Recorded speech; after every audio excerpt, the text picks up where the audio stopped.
Hi everyone, it's Miriam Ortiz y Pino here with More Than Organized, doing your More Than Organized Monday tip.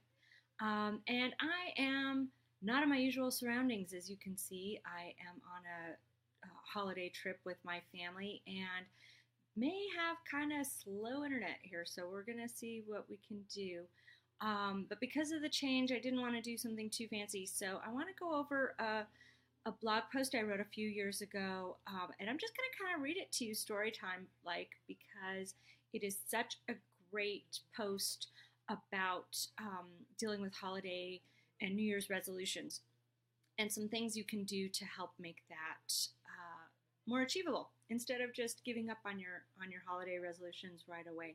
So let's just see what's happening, and then I'll do a quick check-in and see that all is going well. And I think it's just going to be slow. So we're going to go with it. I'll do the reading, so I'm not going to be paying that much attention to what's happening because I think once the video is up and running, you'll be able to view it easily. It's just going to be kind of weird and as I record. So anyway, welcome, and I hope this helps you out with your New Year's and you're having a fabulous holiday already. Okay, so have you already blown your New Year's resolutions? This year I didn't start out the way I had planned. I had big plans for ultra-effective workplace productivity and look who's here. See, come here, Margaret. Say hello to everybody. We are recording. Hi. Can you leave me alone now for a few minutes and go close the door so I can finish my recording and then I'll come play? Okay? Okay. I think I will watch. You're going to watch with me? Okay. Well, then you have to be kind of quiet, okay? But you can sit here. You can ham it up while I read my blog post. How about that? Okay. This is Margaret, everybody. She's my niece. She's going to help me out. Okay. So, have you already blown your New Year's resolutions? This year didn't start out the way I had planned. I had big plans for ultra-efficient, productive, creative time for the first week of the year. I had resolved to start the year with a bunch of blog posts already piled up, waiting for release, and all my workshops and the marketing of the workshops mapped out for the whole year. Mm-hmm. I was finally going to clear the clutter from my own office and start the year off fresh and shiny. Now, keep in mind this was 3 years ago, and this year is starting out similarly. I had planned to do a bunch of that stuff before I came on this trip, and there was going to be a snowstorm, so we left early. So I'm in the same boat again this year. So 3 years ago, though, instead, I have a terrible cold. So all that creative time was spent on the couch, watching movies and blowing my nose and trying to nap. I'm finally feeling a little better, so all my plans are pushed about a week. Are you picking your nose on live Facebook? That's excellent. Okay, life with the kiddos. I'm finally feeling a little better, so all my plans are pushed back about a week. I'll be back on track by the end of the month, fresh and shiny by February. So that's a lesson when things don't go as well as planned. Don't give up. It's just an obstacle. Let's keep going. So how about you? What's your excuse? I'm not trying to be harsh. I just know from experience that most of my clients give up on their resolutions as soon as an obstacle presents itself. Instead of adjusting the plan and the expectation, they just give up. I don't want you to do that. Keep in mind that resolutions, goals, prioritizing, fresh starts all depend on forming new habits.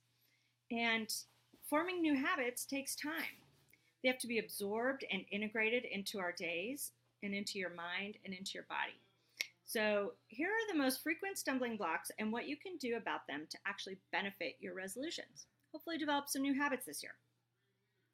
If you start with too big of a change, resolving to do something that is just too much, too fast, too intense is just overwhelming. Overwhelm leads to shutdown and nothing will change.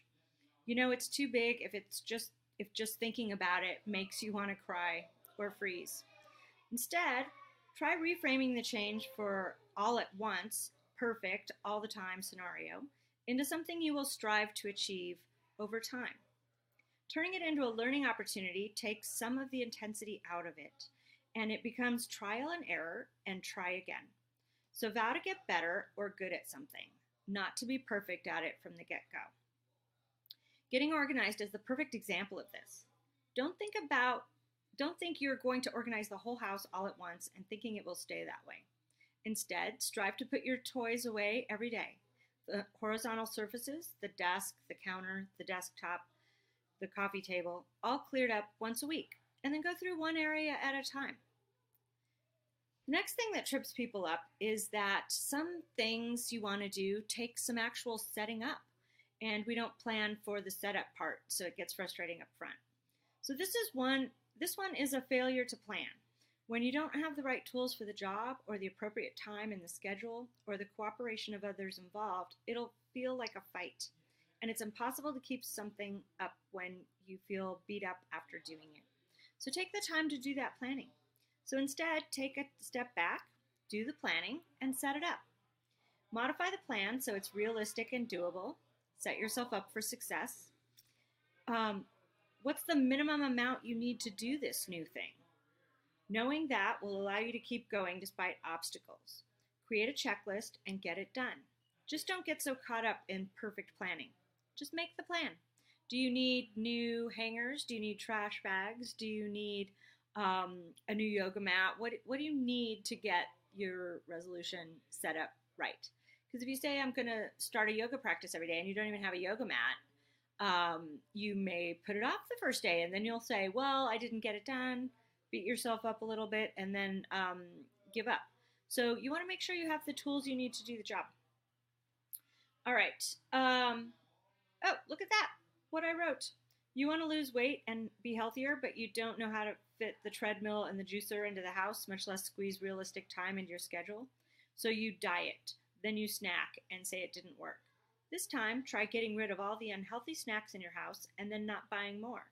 Find your running shoes and take the whole family to the park for some fun running around.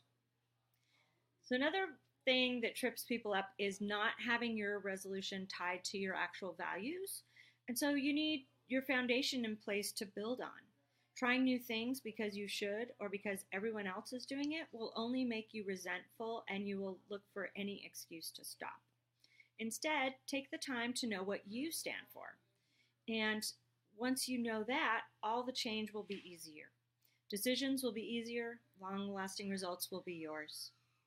Saving money is hard when you should or when it's for some nebulous future that might or might not happen. However, if one of your values is helping others and you tie in saving time and tithing to it, it becomes joyful. It's about putting your oxygen mask on first so you can help others.